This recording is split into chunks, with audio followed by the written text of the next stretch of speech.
Good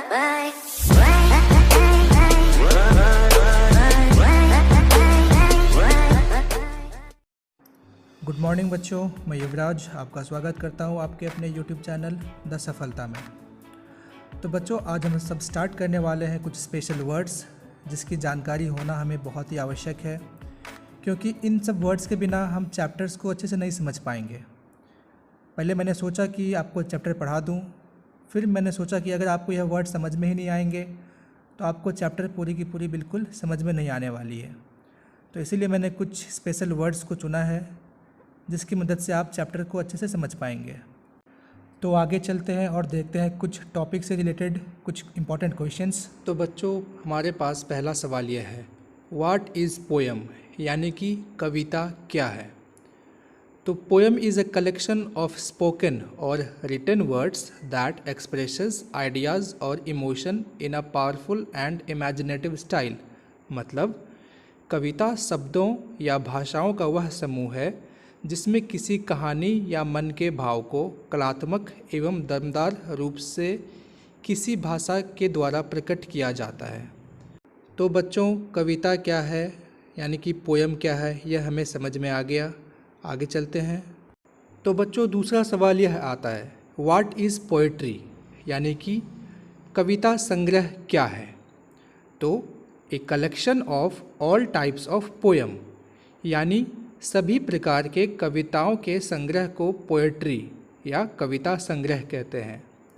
बच्चों, poem और poetry में बस एक ही अंतर है। पोएट्री बहुत सारे कविताओं का जो समूह होता है, जो संग्रह होता है, उसे ही हम पोएट्री कहते हैं। तो हमें दो चीज़ों का अर्थ मालूम चल गया, पोएम किसे कहते हैं, पोएट्री किसे कहते हैं। आगे बढ़ते हैं। तो तीसरा सवाल हमारे पास है, what is the meaning of poet. Poet यानी कि कवि। A person who rights a poem, यानी ऐसा व्यक्ति जो किसी कविता की रचना करता है उसे कवि कहते हैं। तो हमें तीन चीज़ क्लियर हो गया, पोएम किसे कहते हैं, पोएट्री किसे कहते हैं और पोएट किसे कहते हैं। अब हम आगे बढ़ते हैं कि पोएम कितने टाइप के होते हैं। तो सबसे पहला आता है मेटाफिजिकल। दोस्तों, मेटाफिजिकल का मतलब होता है आध्यात्मिक, यानी कि ऐसा पोएम, ऐसा कविता जिसमें अध्यात्म के बारे में बात किया गया हो या ईश्वर या भगवान के बारे में बात किया गया हो। दूसरा टाइप है सोनेट। याद रखिएगा, सोनेट। सोनेट का मतलब होता है गाथा। अब गाथा क्या है? गाथा एक ऐसी कविता होती है जिसमें हम किसी महान व्यक्ति के बारे में गुणगान करते हैं, उसका गाथा गाते हैं या उसके बारे में हम बताते हैं। ऐसे कविता को सोनेट कहा जाता है। अब आता है तीसरा, इसे कहते हैं ओड। ओड का मतलब होता है स्तुति, यानी कि ईश्वर की, भगवान की, अल्लाह की, जिसकी पूजा अर्चना करते हैं, जिसके पूजा अर्चना करने के लिए हमारे पास कुछ श्लोक होते हैं, गाना होते हैं, उसी को हम स्तुति कहते हैं, यानी कि ओड। चौथा हमारे पास आता है लिरिक। अब लिरिक किसे कहते हैं? लिरिक का मतलब होता है गीत के शब्द। ऐसा कविता जिसमें गीतों के बारे में बताया गया है या फिर उस कविता के माध्यम से गीत गाया जा रहा है, यानी गीतों के शब्दों का प्रयोग किया गया है, उसे ही हम लिरिक कहते हैं। अब आता है पांचवा, जिसे कहते हैं बैलेड। याद रखिएगा, बैलेड, इसका मतलब होता है छोटी कविता। दोस्तों, हमने बहुत से कविताएं देखी हैं, कुछ बड़ी कुछ छोटी, और जो छोटी कविताएं होती हैं उसे ही हम बैलेड कहते हैं। बच्चों, अब आता है छठा वर्ड, इसे कहते हैं सटायर्स। क्या कहते हैं? सटायर्स। इसका मतलब होता है व्यंग, यानी कि अगर हमें किसी की बातें पसंद नहीं आती हैं, यानी उसकी बात हमें अच्छी नहीं लगती है, तो हम उसका मजाक उड़ाते हैं, उसका उपहास उड़ाते हैं। इसी को हम कहते हैं सटायर। बच्चों, बहुत सी कविताएं ऐसी हैं व्यंग्यात्मक जिसमें दूसरों का उपहास उड़ाया गया है, तो इसी में हम सटायर का प्रयोग करते हैं। तो बच्चों, सातवां वर्ड हमारे पास है सेरमन्स। सेरमन्स का मतलब होता है प्रवचन देना या उपदेश देना या कथा देना। ऐसा कविता जिसके माध्यम से उपदेश दिया जा रहा हो उसे ही सेरमन्स कहते हैं। याद रखिएगा, सेरमन्स। अब आता है आठवां वर्ड, इसे कहते हैं इलेगी।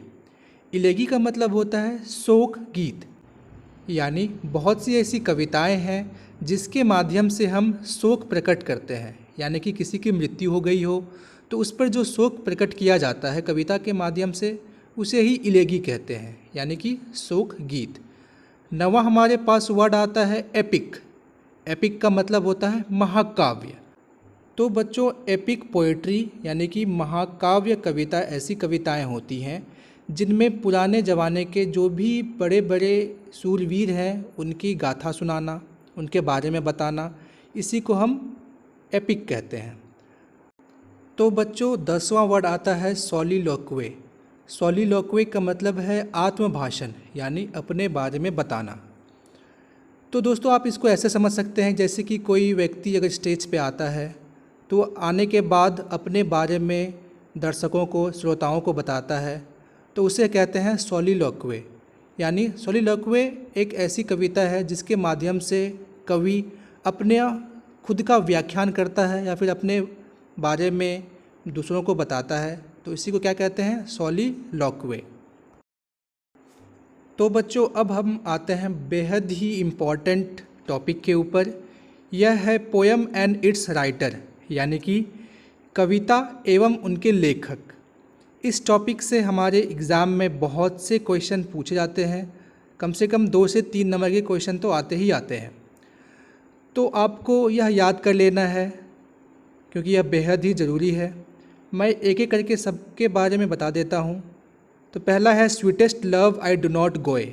इसको किसने लिखा था, जॉन डॉन। दूसरा आता है सॉन्ग ऑफ माई सेल्फ। इसे किसने लिखा था, वॉल्ट वाइटमैन। तीसरा आता है now the leaves are falling fast. इसे किसने लिखा था, W.H. ऑडन। चौथा आता है ओड टू ऑटम। इसे किसने लिखा था, तो जॉन कीट्स। अब आता है एन एपिटफ। इसे किसने लिखा था, वॉल्टर डिलामेयर। उसके बाद आता है द सोल्जर। तो इसे किसने लिखा था, रूपर्ट ब्रूक। याद रखिएगा, रूपर्ट ब्रूक। इसके बाद आता है मैकैविटी द मिस्ट्री कैट। तो इसके लेखक कौन थे, तो T.S. इलियट। इसके बाद आता है फायरहाइम। प्रोनाउंसिएशन पे ध्यान दीजिएगा, फायरहाइम। इसे किसने लिखा था, K.N. दारूवाला। अब आता है स्नेक। स्नेक का मतलब सभी को पता है, सांप। तो स्नेक कविता के लेखक थे D.H. लॉरेंस। अब आता है माई ग्रैंड मदर्स हाउस। इसे किसने लिखा था, तो इसे कमाला दास ने लिखा था।